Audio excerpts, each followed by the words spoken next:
I was 2 states away, chasing money, chasing stability, chasing the kind of life my wife and I used to dream about on the porch back when we had nothing but love and ideas. I hadn't seen home in nearly 2 years. Just video calls and holiday voicemails. She always smiled, always told me she was proud, that she was holding it down. And I believed her because she was my wife. But the day I came back, the world didn't just shift. It broke. The neighborhood looked frozen in time. The same trimmed hedges, the same white fences, and that same damn HOA sign, glaring at me like a reminder that peace came with conditions. I pulled into my driveway, heart pounding with excitement, until I noticed a stroller parked near the porch. Not hers, at least not the one we used to window shop for. Then I saw the toys. Bright plastic blocks scattered like confetti on my front lawn. A rubber ducky lying upside down. Baby shoes at the front door. My stomach dropped.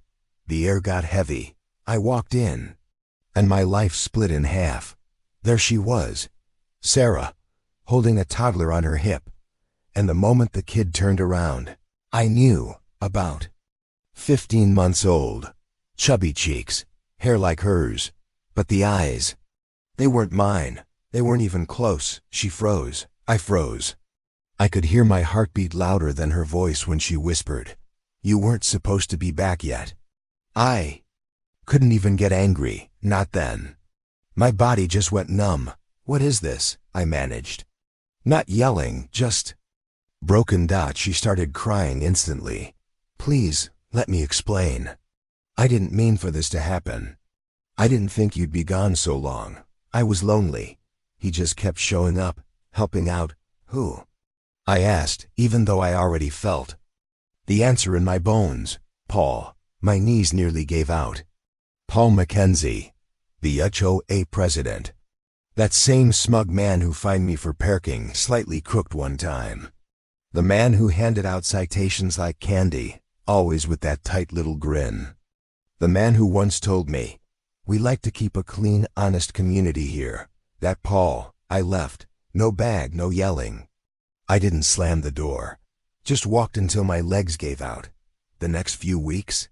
A daze, sleeping in my car, then on friends' couches, skipping every call from her. Just sitting outside the HOA office at night, staring at Paul's spotless luxury SUV, wondering how long it had been going on.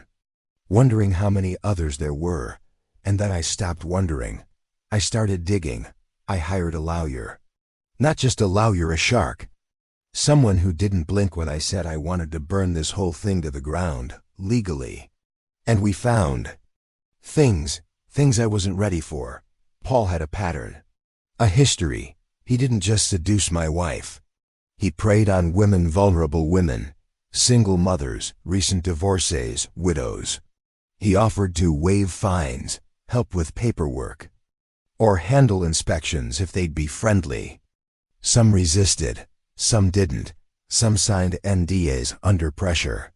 But now we had enough to make it public. I called for an emergency HOA meeting. As a homeowner, I had that right. Paul tried to laugh it off. "Sounds personal," he sneered.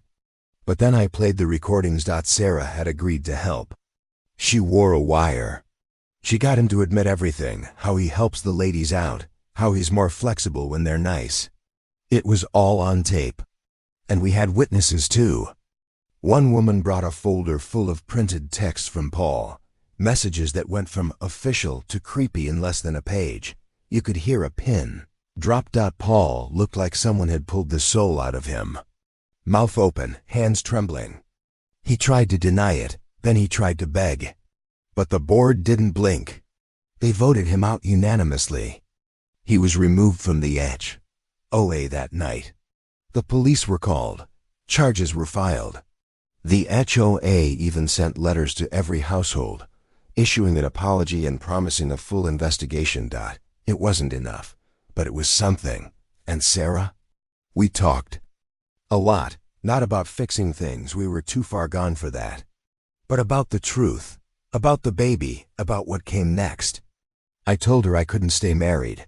Too much was broken. But I told her I'd be there for the child. He didn't ask for any of this. And when I saw him again months later, he smiled. Same smile. Same eyes. You don't prepare for something like this. You don't rehearse heartbreak or betrayal or public humiliation. You survive it. You choose how to rise from it.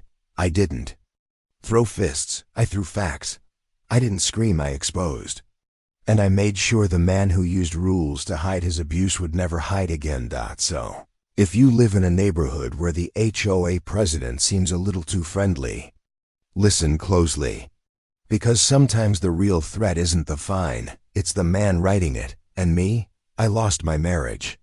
But I got my dignity. And I made sure no one else had to suffer in silence like I did. That's a trait I'll take every time.